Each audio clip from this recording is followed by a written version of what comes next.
कृषी आणि सहकार साहित्य संमेलन रत्नागिरी जिल्ह्यामध्ये प्रथमच सुरू झालेलं आहे. आज दिनांक 13 फेब्रुवारी 2026 रोजी 3 वाजता संमेलनस्थळापासून ग्रंथदिंडी सुरू झालेली आहे.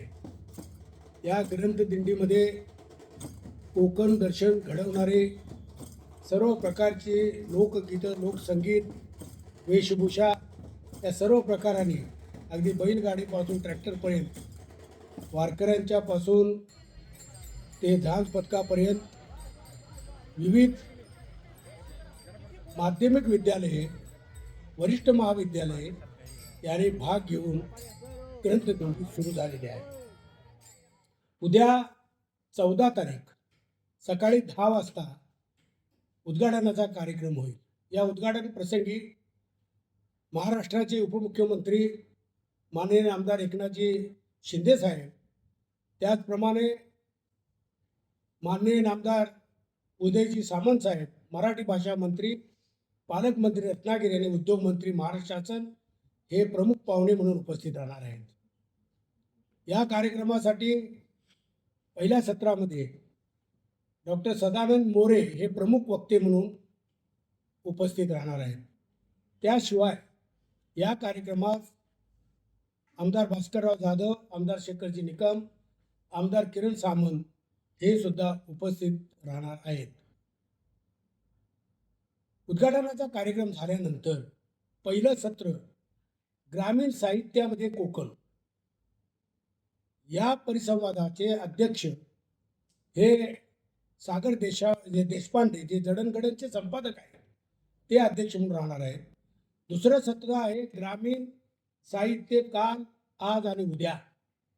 याचे अध्यक्ष आहेत या सत्राचे डॉक्टर राजन गवस, त्यांना साहित्य अकादमीचा पुरस्कार मिळालेला आहे.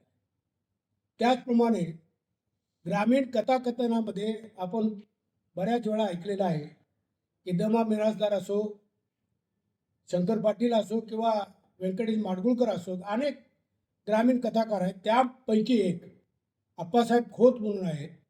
त्यांच्याबरोबर 4 ते 5 कथाकथन करणारे साहित्यिक आहेत. त्यानंतर 5वं जे आहे हे सहकारामधलं सत्र आहे. सहकार साहित्य आणि सहकारातून समृद्धी. या सत्राचे अध्यक्ष आहेत आमच्या राज्य बँकेचे माजी CEO प्रमोद कर्नाड साहेब. ते साहित्यिक पण आहेत, अभिनेते पण आहेत, गायक पण आहेत, सर्वच आहेत. ते पाठीमागं आपल्या उभे आहेत ते. त्यानंतर ते अनेक सहकारी बँकेचे प्रशासक म्हणून त्यांनी काम केले, चेअरमन म्हणून सुद्धा काम केलंय.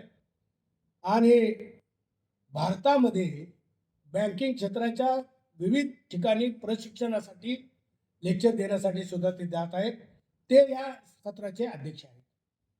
आणि मग संध्याकाळी कवी संमेलन आहे.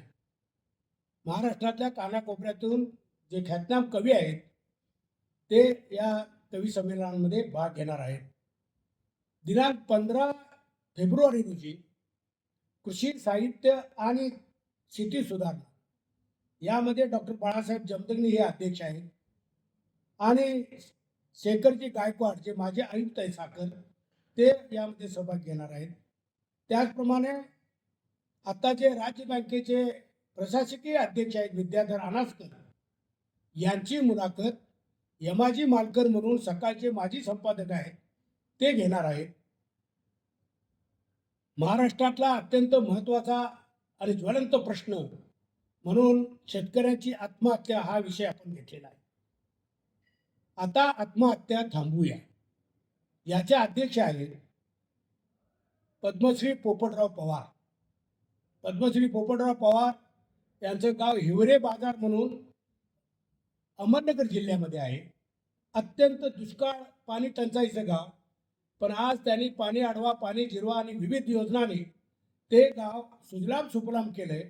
आणि प्रत्येक घर कोठ्याधीश आहे इथपर्यंत त्यांनी प्रगती केलेली आहे. ते अध्यक्ष आहेत. पाशा पटेल म्हणून आपल्याला माहिती असेल, संघटनेचे पूर्वी नेते होते. त्याचप्रमाणे जालिंदर पाटील आहेत, जयू भाटकर साहेब आहेत. या लोकांची चर्चा आता आत्महत्या थांबवून होणार आहे.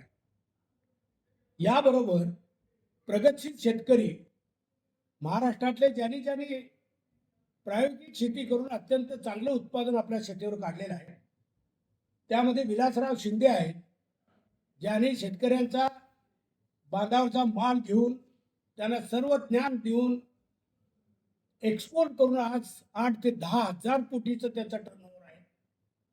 आणि हा ॲग्रिकल्चरचा विद्यार्थी आहे आणि त्याने हे धाडस करून अत्यंत श्रमातून कंपनी मोठी केलेली आहे. त्यानंतर संजय माने यांनी ऊसामध्ये एकरी 150 एकर टन ऊस काढून मोठी प्रगती केली, लोकांना आदर्श दिलेला आहे. त्यानंतर आपल्याकडचे हरिश्चंद्र देसाई म्हणून राज्याचे आहेत, ज्यांनी विविध प्रकारच्या फणसाची लागवड केलेली आहे आणि अत्यंत बघण्यासारखा त्यांचा प्लॉट आहे त्यांचं सुद्धा. आणि आत्ताचे युग हे आर्टिफिशियल इंटेलिजन्सचं आहे. कृत्रिम बुद्धिमत्ता शेतीमध्ये कशी वापरावी याचं ज्ञान देण्यासाठी, मार्गदर्शन करण्यासाठी डॉक्टर अंकुश चोरमुले हे सांगलीवरून येणार आहेत. आपल्या जिल्ह्यातीलच नव्हे तर महाराष्ट्राच्या लोकांना अत्यंत उपयुक्त असं मार्गदर्शन या 2 दिवसामध्ये मिळणार आहे. ते फक्त शेतकऱ्यांनाच नाही तर सहकारामध्ये काम करणाऱ्या कार्यकर्त्यांना, सहकार्यामध्ये काम करणाऱ्या अधिकाऱ्यांना, सहकारामध्ये काम करणाऱ्या पदाधिकाऱ्यांना, शेतकऱ्यांना, तज्ज्ञांना आणि ग्रामीण साहित्यामध्ये रमणाऱ्या प्रत्येक साहित्यिकाला याचं निश्चितपणे फायदा होईल असं मला वाटतं. टाइम्स डिजिटलला लाईक करा, सबस्क्राईब करा, शेअर करा आणि बेल आयकॉन दाबायला विसरू नका. पाहत रहा टाइम्स डिजिटल.